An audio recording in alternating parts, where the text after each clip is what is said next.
예수님께서 갈릴리를 떠나서 이 유다 지경에 들어오셨을 때 세 부류의 사람들이 오늘 본문에 보면 예수님을 만나는 것을 보게 됩니다. 예수님을 찾아온 것을 보게 됩니다. 누구냐? 바리새인들이 찾아왔고요, 어린 아이들을 데리고 온 부모들이 찾아왔고요, 또 한 사람은 부자 청년이 예수님을 찾아옵니다. 차례로 우리가 살피려고 합니다. 오늘 첫 번째로 바리새인들이 예수님을 찾아와요. 이들은 율법을 들고 옵니다. 율법을 들고 와서 예수님과 논쟁을 벌이는데 무슨 논쟁이었느냐?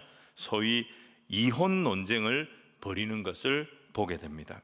여러분 보겠습니다. 19장 3절로 6절 말씀 우리 같이 한번 읽읍시다. 시작. 바리새인들이 예수께 나와 사람이 어떤 이유가 있으면 그 아내를 버리는 것이 옳으니까? 예수께서 대답하여 이르시되 사람을 지으시니가 본래 그들을 남자와 여자로 지으시고 말씀하시기를 그러므로 사람이 그 부모를 떠나서 아내에게 합하여 그들이 한 몸이 될지라 하신 것을 읽지 못하였느냐? 그런즉 이제 둘이 아니요 한 몸이니 그러므로 하나님이 짝지어 주신 것을 사람이 나누지 못할지니라 하시니. 예수님은 이들의 질문에 대해서 특별히 5절에 창세기 2장 24절 말씀을 그대로 인용하십니다. 너희들이 이 말씀을 읽지 못했느냐? 말씀에 이렇게 돼 있지 않느냐? 그랬더니 이 사람들이 기다렸다는 듯이 신명기 24장 1절을 들고 나옵니다. 모세의 율법을 들고 나와서 예수님을 다시 공격합니다. 자, 신명기 24장 1절 우리 같이 한번 읽겠습니다. 시작. 사람이 아내를 맞이하여 데려온 후에 그에게 수치되는 일이 있음을 발견하고 그를 기뻐하지 아니하면 이혼 증서를 써서 그의 손에 주고 그를 자기 집에서 내보낼 것이요. 여러분 여기 보면 이들이 이제 이걸 가지고 예수님을 이제 압박을 한 거예요. 보세요. 모세도 이혼이 가능하다고, 이혼이 된다고 율법에 이렇게 기록을 해놨잖아요. 근데 왜 이걸 당신은 언급하지 않습니까? 당신은 모세의 율법을 무시하는 사람입니까? 이걸 공격한 거예요. 물론 이 말씀이 이혼에 대한 말씀은 맞습니다. 근데 그 핵심은 이혼이 아닙니다. 이들은 자기들의 이혼의 정당성을 얻고 싶었던 거예요. 그래서 이혼을 율법이 보장하고 있는데 예수님은 왜 이 말을 안 하느냐? 이걸 가지고 예수님을 공격하고 있었던 것입니다. 이 신명기 본문에서 모세는 분명히 이혼을 허용하고 있습니다. 근데 여기에는요 단서 조항이 있어요. 그게 뭐냐? 아내를 데려왔는데 아내에게서 내가 이전에 알지 못했던 수치되는 일이 발견되었을 경우에 이혼 증서를 써주고 이혼할 수 있다, 이렇게 말했습니다. 그러면 이 수치되는 일이라는 게 과연 뭐냐 하는 거죠. 여기서 바리새인들 사이에 다양한 해석이 나와버린 거예요. 해석의 차이가 나와버린 거예요. 이 바리새인들의 주요 학파 중에 하나였던 샤마이 학파는 이걸 문자대로 해석해야 된다. 그래서 그 의미를 한정을 했어요. 간음에 한정을 했어요. 근데 당시에 다수를 차지하던 힐렐 학파는 이 의미를 확대시켜 버렸어요. 간음도 이유가 될 수 있지만 병도 이유가 될 수 있지 않겠냐. 그리고 여러 가지로 마음에 들지 않는 것들이 있다면 이 모든 것들이 다 이혼 사유가 될 수 있지 않겠냐, 이렇게 해석을 해버린 거예요. 당시에 이 이혼은 이런 해석 때문에 굉장히 심각한 사회 문제가 되고 있었던 겁니다. 근데 바리새인들은 자신들의 율법 해석 때문에 여성들의 인권이, 여성들의 인생이 지금 완전히 망가지고 있는데도 우리의 율법 해석에는 아무 문제가 없다, 이걸 정당화하려고 예수님 찾아간 거예요. 당신도 얘기해라. 모세 율법에 이렇게 하도록 되어 있지 않냐? 당신도 한마디 해라. 지금 예수님을 압박을 하고 있는 겁니다. 모세가 이혼 증서를 써주라고 한 것은 이혼을 정당화하는 말씀이 아닙니다. 당신은 여자와 어린아이는 사람을 셀 때 숫자에도 들어가지 않았습니다. 그런 시대에 여성들의 인권을 지켜주기 위해서, 여성들의 인권을 보호하기 위해서 하나님이 만드신 율법이었던 거예요. 아무리 약해도 여성들 함부로 대하지 말고 그들이 자신들의 행복을 위한 최소한의 권리를 보장받을 수 있도록 양보 규정으로, 이혼은 허용하지만 너희들 이건 지켜줘야 된다. 이 양보 규정으로 주신 말씀이 바로 이 이혼 규례였던 것입니다. 자, 우리 7절, 8절, 9절을 같이 한번 읽겠습니다. 시작. 여짜오되 그러면 어찌하여 모세는 이혼 증서를 주어서 버리라 명하였나이까? 예수께서 이르시되 모세가 너희 마음의 완악함 때문에 아내 버림을 허락하였거니와 본래는 그렇지 아니하니라. 내가 너희에게 말하노니 누구든지 음행한 이유 외에 아내를 버리고 다른 데 장가드는 자는 간음함이니라. 여러분, 내용이 뭡니까? 말씀을 자기 마음대로 적용하는 거예요. 당시의 남성들이 말씀을 자기 마음대로 적용해서 가정을 파괴시키고 아내를 쫓아내고도 나는 율법을 지켰다, 나는 율법에 흠이 없다, 율법에 하란 대로 했다, 이렇게 말하면 안 된다, 이 말씀을 하는 거예요. 근데 바리새인들은 그렇다 칩시다. 바리새인들은 자기 의로 똘똘 뭉친 자들이니까 바리새인들은 그렇다 치는데, 이 말씀을 들은 제자들 중에 예수님 말씀을 오해하는 사람들이 있었다 이 말이에요. 여러분, 예수님 지금 공생의 거의 마지막입니다. 예수님과 공생의 3년 동안 이 사람들은 동고동락했습니다. 같이 먹고 같이 자고 같이 움직이고, 예수님이 하시는 말씀 다 들었고, 예수님이 풀어주는 풀이도 다 들었고, 예수님이 행하시는 기적도 다 보았고, 예수님을 충분히 경험했어요. 그럼에도 불구하고 이 사람들이 이 이혼에 대한 인식에서는 바리새인들과 제자들이 다르지 않았다는 것입니다. 자, 10절 말씀 우리 같이 한번 읽겠습니다. 시작. 제자들이 이르되 만일 이 사람이 아내에게 이같이 할진대 장가들지 않는 것이 좋겠나이다. 여러분, 결혼하는 이유가 뭡니까? 다 행복하게 살려고 결혼하는 거잖아요. 결혼하는 목적이 이혼 한번 해보고 싶어서 결혼하는 사람이 어디 있습니까? 왜 결혼하십니까? 이혼 그게 어떤 건지 한번 해보려고요. 이런 사람이 어디 있어요? 다 행복하게 살려고 결혼하는데 이 제자들이 보니까 행복하게 살 자신이 없는 거예요. 그렇다고 물릴 수 있느냐? 이혼도 예수님 말씀 들으니까 굉장히 이게 어려운 거예요. 그러니까 이 사람들이 무슨 생각했느냐? 결혼해서 행복할 자신도 없고 이혼도 마음대로 못하면 차라리 결혼 안 하는 게 안 낫겠나? 이 생각을 한 거예요. 이게 바리새인이 아니고 예수님과 동행했던 제자들의 입에서 이 말이 나왔다는 거예요. 그때 예수님께서 뭐라고 하시느냐? 11절 12절 말씀인데요, 제가 읽겠습니다.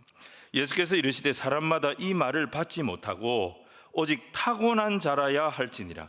어머니의 태로부터 된 고자도 있고 사람이 만든 고자도 있고 천국을 위하여 스스로 된 고자도 있도다. 이 말을 받을 만한 자는 받을지어다, 이랬습니다. 여러분, 여기 본문의 고자를 뜻하는 헬라어 단어가요, 유누코이라고 하는 단어예요. 이 단어가 그대로 영어로 들어가 가지고 유너크, 그러니까 내시, 황관, 성, 불구자 이런 뜻의 단어가 됐어요. 그대로 들어가서 헬라어가. 근데 오늘 본문에서 이게 어떻게 번역할 거냐, 이렇게 번역하는 것보다는 독신이라고 번역하는 것이 훨씬 문맥에 맞습니다. 사람이 독신으로 사는 이유가 태어날 때부터 도저히 결혼 생활을 할 수 없는 그런 장애가 있거나 병이 있어서 그럴 수 있다는 거예요. 예수님 그거를 인정하신 거예요. 그리고 결혼했지만 실패하고 자녀 양육이나 이런 문제 때문에 나는 재혼을 하지 않고 독신의 길을 가겠다, 그렇게 하는 사람도 있다는 거예요. 예수님 허용하신 거예요. 어떤 경우는 복음을 위해서, 하나님의 나라를 위해서 나는 독신으로 헌신하겠다, 이래서 독신을 하는 사람도 있다는 거예요. 대표적인 경우가 사도 바울이죠. 그래서 예수님 하신 말씀이 이 말을 받을 만한 자가 받아야 한다라고 말씀하신 거예요. 일반화시킬 수가 없다는 거예요. 다 형편이 있다는 것입니다. 자, 오늘 보십시오. 결혼이든 독신이든 오늘 이 말씀에서 우리 주님께서 우리에게 주시는 메시지가 뭐겠습니까? 내 힘과 내 의지로 나의 결혼 생활, 내 가정 생활, 어느 누구도 장담할 수 없다는 것입니다. 완벽하게 내 결혼 생활, 완벽하게 내 가정 생활, 완벽하게 내 인생을 살아내겠다, 그렇게 말할 수 있는 사람이 없다는 것입니다. 그렇게 한다면 오늘 바리새인들처럼 스스로 위선자가 된다는 것입니다. 내 힘으로 내 행복을 유지하겠다, 이런 생각이 뒤에 나옵니다마는 이런 표현이 나오죠. 낙타가 바늘기로 들어가는 것만큼 어렵다. 무슨 얘기입니까? 불가능하다는 얘기입니다. 결국 우리가 해야 할 일은 내 힘으로 감당 못해요. 내 아내를 내 힘으로, 내 남편을 내 힘으로, 내 가정을 내 힘으로, 내 결혼 생활을 내 힘으로, 내 미래를 내 힘으로 할 수 없어요. 이거 고백하고 겸손하게 두 손 들고 하나님 앞에 늘 엎드리는 자가 되어야 한다는 거예요. 하나님 맺어주신 우리 가정, 오직 주의 은혜만이 내 가정을, 내 인생을 지키는 줄로 믿습니다. 내 가정을 돌보시는 최고의 능력, 최고의 소망은 주께 있음을 인정합니다. 오늘도 우리가 이런 마음으로 하나님의 도우심을 겸손하게 구할 때 우리 인생과 우리 가정에 하나님의 풍성한 은혜가 부어지게 될 줄로 믿습니다. 오늘 두 번째는요, 예수님 앞에 두 부류의 사람이 옵니다. 13절 보시면요, 사람들이 예수님이 이제 안수해 주시고 막 기도해 주시는 그걸 바라고 자기 아이들을 데리고 막 나왔어요. 여러분 18장에서도 비슷한 내용이 나왔듯이 예수님은 참 이 어린이들을 좋아하시는 거예요.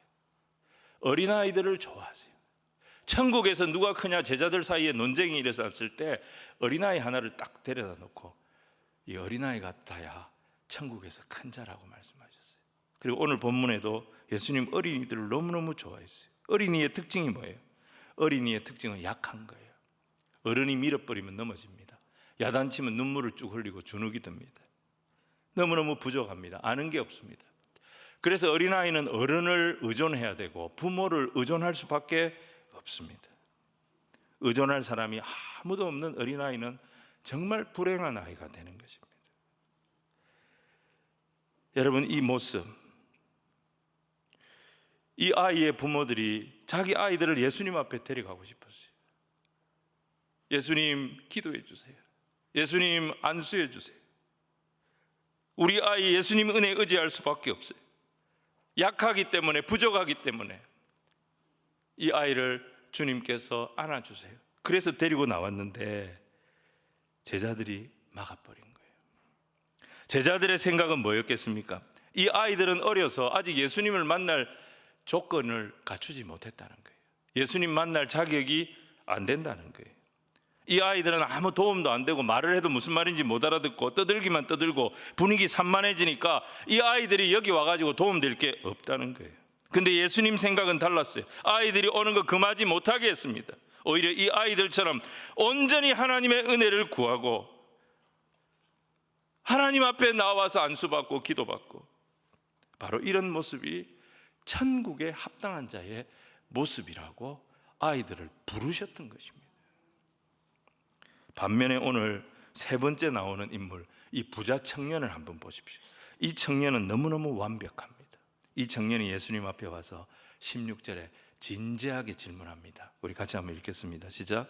어떤 사람이 주께 와서 이르되 선생님이여 내가 무슨 선한 일을 하여야 영생을 얻으리까? 이 청년은 이렇게 좋은 것을 많이 가지고 있는데도 항상 뭐예요? 나는 부족하다. 나는 부족하다. 뭔가로 나를 더 채워야 한다. 이런 생각을 했어요. 그래서 예수님께서 이 청년의 생각을 좀 고쳐주십니다. 자, 17절 우리 같이 한번 읽겠습니다. 시작. 예수께서 이르시되 어찌하여 선한 일을 내게 묻느냐? 선한 이는 오직 한 분이시니라. 네가 생명에 들어가려면 계명들을 지키라. 둘로 나누어서 생각해야 되는데, 야, 네가 어떻게 선을 쌓아서 영생을 얻는다는 말이냐? 선한 분은 오직 한 분 하나님이야. 그러니까 선은 우리의 너희들의 영역이야. 인간의 영역이 아니야. 선은 하나님의 영역이야. 그러니까 영생은 우리가 선을 쌓아서 얻는 것이 아니고 어린아이 같이 하나님을 의지해야 돼. 하나님께 간구해야 돼. 그래서 하나님의 은혜로 값없이 받는 것이 영생의 복이야. 예수님 이걸 먼저 가르치셨어요. 근데 이 청년은 뭐예요? 자기 스스로 자격을 갖추고 싶었던 거예요. 자기 스스로 완전해지고 싶었던 거예요. 자기의 공로로 영생의 조건을 얻고 싶었던 거예요. 그래서 예수님께서 네가 진짜 영생을 원한다면 계명을 지켜라. 이렇게 말씀하십니다. 사실 영생은 계명을 지켜서 받을 수 있는 것이 아니죠. 물론 계명을 다 지키면 영생에 이를 수 있겠죠. 하지만 성경이 뭐라고 말씀했습니까? 로마서 3장 23절에 보면 모든 사람이 죄를 범하였음에 예외가 없어요. 어느 누구도 율법을 다 지킬 수 있는 사람 없어요. 어느 한 율법에는 걸려 넘어지게 돼 있어요. 모든 사람이 죄를 극복할 수가 없어요. 그래서 누구도 하나님의 영광에 이르지 못한다는 거예요. 그렇기 때문에 그 다음 절 24절에 보면 그리스도 예수 안에 있는 속량으로 말미암아 하나님의 은혜로 값 없이 의롭다 하심을 얻은 자가 되었느니라. 영생을 얻는 길은 이 길밖에 없어요.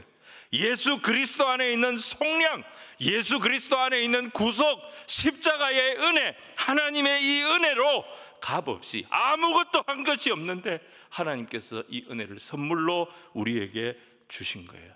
그래서 영생을 얻는 겁니다. 근데 이 청년이 계명을 지켜라 이렇게 말씀을 하니까 이 말에 금방 반응을 합니다. 어느 계명을 지켜야 됩니까? 예수님께서 5계명부터 10계명을 말씀합니다. 이건 이웃에 대한 계명이에요. 이 계명들을 지키라고 말씀하십니다. 그랬더니 이 청년이 놀라운 대답을 합니다. 20절 말씀 우리 같이 한번 읽겠습니다. 시작. 그 청년이 이르되 이 모든 것을 내가 지키었사온데 아직도 무엇이 부족하니까? 이 청년은 나름대로 계명을 다 지킨 거예요. 구제도 하고 섬기기도 하고 봉사도 하고 자기 나름대로 할 수 있는 계명을 다 지킨 거예요. 그런데 이 청년의 문제가 뭐냐? 기쁨이 없었어요. 자기의 부족을 채워야 한다. 내가 이걸 다 채워야 하나님 앞에 설 수 있는 자격이 생긴다. 이 의무감으로 했던 거예요. 그 청년에게 예수님 말씀하십니다. 바로 이 청년의 문제가 무엇인지 예수님 말씀하십니다. 너는 부족한 것이 문제가 아니다. 부족한 것이 문제가 아니고 네가 가진 게 너무 많은 게 문제다.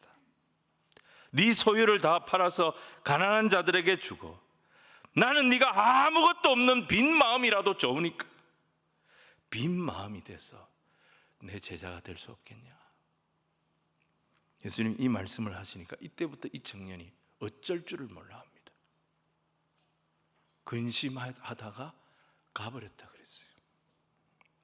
지금까지 이 청년은 자기가 가진 것이 많으면서도 가진 것이 많다는 생각을 한 적이 없었어요. 뭔가 늘 부족하다고 생각했어요. 더 채워야 된다고 생각했어요. 더 채워야 된다고 생각했어요. 그래야 하나님 앞에 내가 설 자격을 갖출 수 있다. 이 생각만 했어요. 자기의 공로가 부족하다고 생각했던 거예요. 그의 영생을 가로막는 게 뭐였습니까? 그의 소유였던 것입니다. 이 청년 안에는 최고로 좋은 것들이 가득 차 있었습니다. 더 이상 들어갈 자리가 없을 정도로 빽빽하게 가득 차 있었어요. 세상에 제일 좋은 것들로 그의 인생이 채워져 있었어요. 그래서 제자들이 깜짝 놀란 거예요. 이 청년이야말로 예수님 앞에 나아갈 충분한 자격을 가진 사람이다. 그래서 아이들은 못 가게 막았지만 이 청년은 오히려 데리고 나갔습니다. 이런 청년이 있습니다. 예수님 한번 만나보세요. 이런 청년이 있습니다. 그런데 예수님의 판단은 정반대였어요. 이 청년은 근심하다가 돌아갔어요. 그런데 제자들이 부족하다고 생각했던 이 아이들은 다 축복받고 안수받고 기도받고 천국이 이런 자의 것이라고 예수님의 칭찬을 받았습니다. 제자들은 충격을 받습니다. 그래서 25절이 나와요. 제자들이 듣고 몹시 놀라 이르되 그렇다면 누가 구원을 얻을 수 있으리까?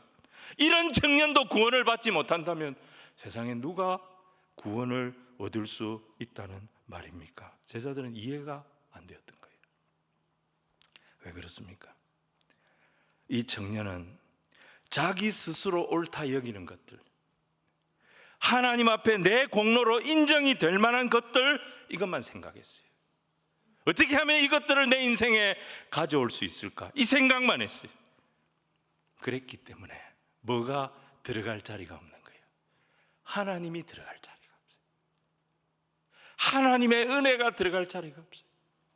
하나님의 은혜가 주는 기쁨이 무엇인지 그걸 모르고 살아온 거예요. 이게 이 청년의 문제였어요.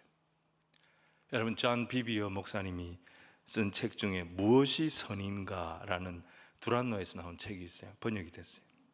이 책의 원제목이 뭐냐면 Good and God이에요. Good or God이에요. 알파벳 이게 워드플레이죠. Good은 O가 두 개잖아요. 근데 God은 O가 하나예요.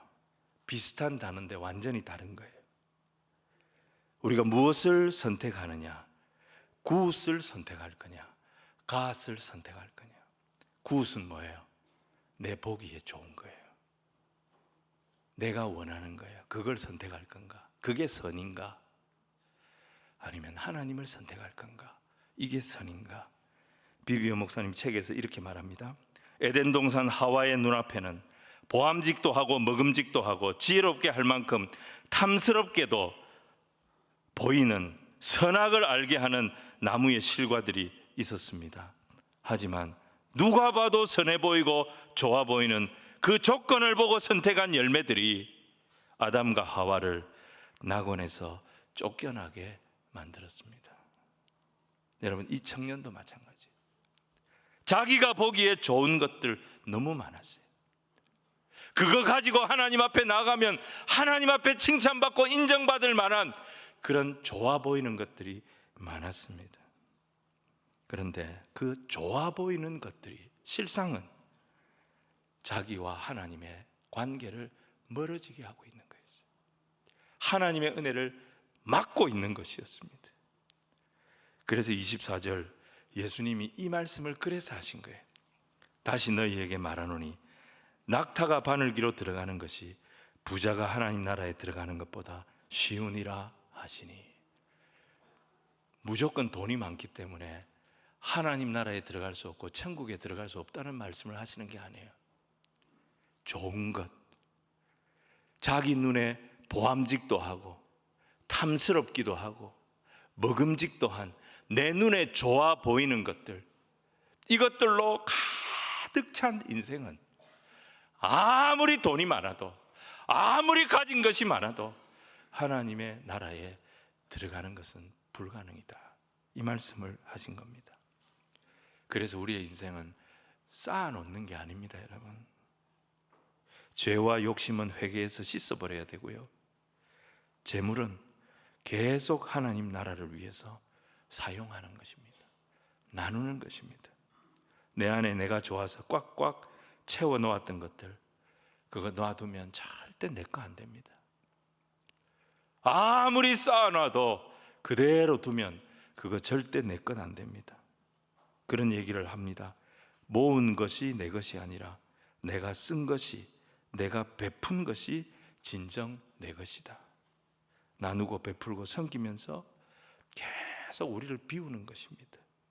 우리를 비우면 뭘로 하나님께서 채워주시느냐? 하나님의 은혜로 다시 내가 채워지도록 인도하여 주시는 것입니다. 내 마음의 무게중심이 내가 좋아하는 것들에서 하나님에게로, 하나님의 말씀이 있는 곳으로, 하나님의 은혜가 있는 곳으로 계속 옮겨질 때, 사랑하는 여러분, 그건 절대 손해보는 게 아닙니다. 절대 희생하는 게 아닙니다. 역사가 일어나게 될 줄로 믿습니다. 26절에 이렇게 말씀하셨어요. 예수께서 그들을 보시며 이르시되 사람으로는 할 수 없으나 하나님으로서는 다 하실 수 있느니라. 여러분, 누가 구원을 얻을 수 있습니까? 제자들은 다 틀렸어요. 다 틀렸어요. 사람이 하는 게 아니라는 거예요. 하나님이 하시는 거예요. 제자들의 조건, 제자들의 계산, 제자들의 판단 다 틀렸어요. 하나님이 하시는 거예요. 내 힘으로 결혼도 하고 내 힘으로 가정도 이루고 내 힘으로 내 인생도 지킬 수 있다, 천만의 말씀입니다. 어린아이처럼 하나님의 은혜를 구하고, 하나님, 내가 은혜로 시작했고 은혜로 살다가 은혜로 주님 앞에 가게 되기를 원합니다. 예수님 앞에 나와서 겸손히 은혜를 구하는 저와 여러분이 되기를 축복합니다. 그 은혜가 나를 채우도록 계속해서 나를 내려놓고 주를 구할 때 여러분 우리 앞에 천국의 문이, 은혜의 문이 활짝 열리는 역사가 일어나게 될 것입니다. 이 은혜가 오늘 이 말씀을 받는 저와 여러분 모두에게 충만하게 임하는 능력의 말씀, 권세의 말씀 되기를 우리 주님 이름으로 축원을 드립니다.